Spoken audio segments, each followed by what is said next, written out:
বন্ধুরা, আমি সৈকত কুমার মাহাতা বিন্দাস সৈকতে আপনাকে স্বাগত জানাই। আজকে একটা নতুন ব্লগ, আর এই ব্লগে আমি দুর্গা মন্দির, কালী মন্দির এবং আমাদের গ্রামের আশ্রমটা এক্সপ্লোর করব। এই ছোট্ট ছোট্ট পায়ে ঠিক পৌঁছে যাব। তো আপনারা শুরু থেকে শেষ পর্যন্ত ভিডিওটা দেখবেন, স্কিপ করবেন না। অনেক কিছু আমাদের গ্রামের ঠাকুর দেবতার মন্দির দেখতে পাবেন।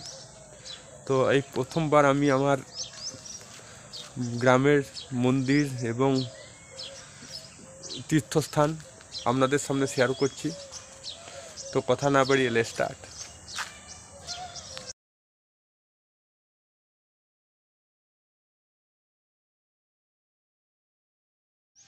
এটা কালী মন্দির আমাদের বাড়ির পাশেই আছে। এখানে কালী পুজোর সময় কালী মন্দিরে পুজো হয়। কালীর মন্দির পিছন দিকে সামনেই দেখতে পাচ্ছি এই গেটটা, এটা দুর্গা মন্দির। তো ভিতরে প্রবেশ করছি।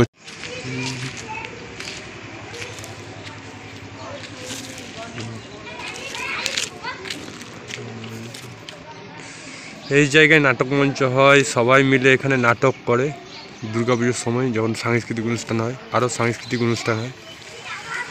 এটা দুর্গা মন্দির ভাড্ডি। এখানে দুর্গাপুজোর সময় এই জায়গাটা পুরো ভিড় হয়ে যায়, আর অনেক জায়গা নিয়ে ঘেরা দেখতে পাচ্ছ। আর এটা গেট ইনের, আর ওইদিকে গেট হচ্ছে আউটের। এবার আমরা যাচ্ছি এই কাঁচা রাস্তা দিয়ে সোজা আশ্রমে, বনমালী আশ্রম ভাড্ডি। তো চারিদিকে খেজুর গাছ আছে, মাঝখানে রাস্তা। এই রাস্তার সোজা করে যে সাদা রঙের মন্দিরটা দেখতে পাচ্ছেন, এটা হচ্ছে বনমালী আশ্রম। এটা হচ্ছে বনমালী আশ্রম, এটা ধ্বজা আপনি দেখতে পাচ্ছেন। বনমালী আশ্রম প্রতিষ্ঠা হয়েছিল 1407 থেকে 20 মধ্যে।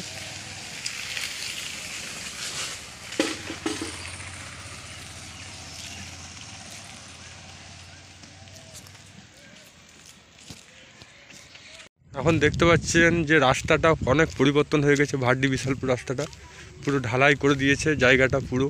আর ওই দিক থেকে রাস্তাটা গিয়েছে, পাকা রাস্তা হয়েছে, আপনারা দেখতে পাচ্ছেন। তো রাস্তাটা পুরো পাকা হয়ে গেছে, এটা কাঁচা রাস্তা ছিল। আর এখান থেকে রাস্তাটা চলে গেছে মাধ্যমিক স্কুল। তো এখানে যে মাধ্যমিক স্কুল আছে ক্লাস 8 থেকে 10 পর্যন্ত এটা। আর এই দিকে হচ্ছে বিশালপুরের রাস্তা, এই দিকটা হচ্ছে আপনার ভাড্ডি মাধ্যমিক স্কুল, আর ওইদিকে হনুমান মন্দির আছে, সেটা দেখতে পাবেন। এই দেখুন ভাড্ডি মাইলস্টোনটা, এটা বিশালপুরের রাস্তার মাঝখানে আছে, ভাড্ডি আর বিশালপুরের রাস্তায়। এই দেখুন ভাড্ডি মাধ্যমিক স্কুল, এটা 2005 সালে স্থাপন করা হয়েছে। এই স্কুলে ক্লাস 8 থেকে ক্লাস 10 পর্যন্ত এখানে পড়ানো হয়, ক্লাস 8 থেকে 10 পর্যন্ত। আর গেটের ভিতরটা আমি দেখাচ্ছি, স্কুলটা এখন বন্ধ আছে।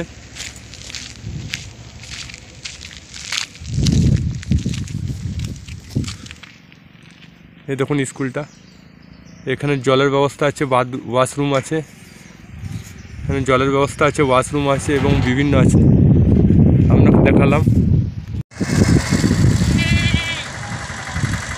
আর এটা হনুমান মন্দির, আমাদের ছোট্ট একটা মন্দির, হনুমান মন্দির দেখতে পাচ্ছেন।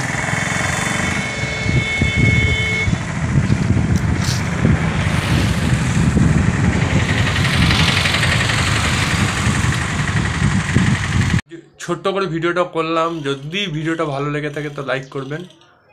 আর আপনাদের মতামত কি আমার গ্রামের সম্পর্কে সেটা কমেন্ট বক্সে লিখে জানাবেন।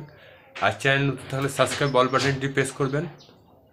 তো আজকে আমি আমার গ্রামের কিছু কিছু অংশ আপনাকে দেখালাম, আশা করছি আপনাদের ভালো লাগবে।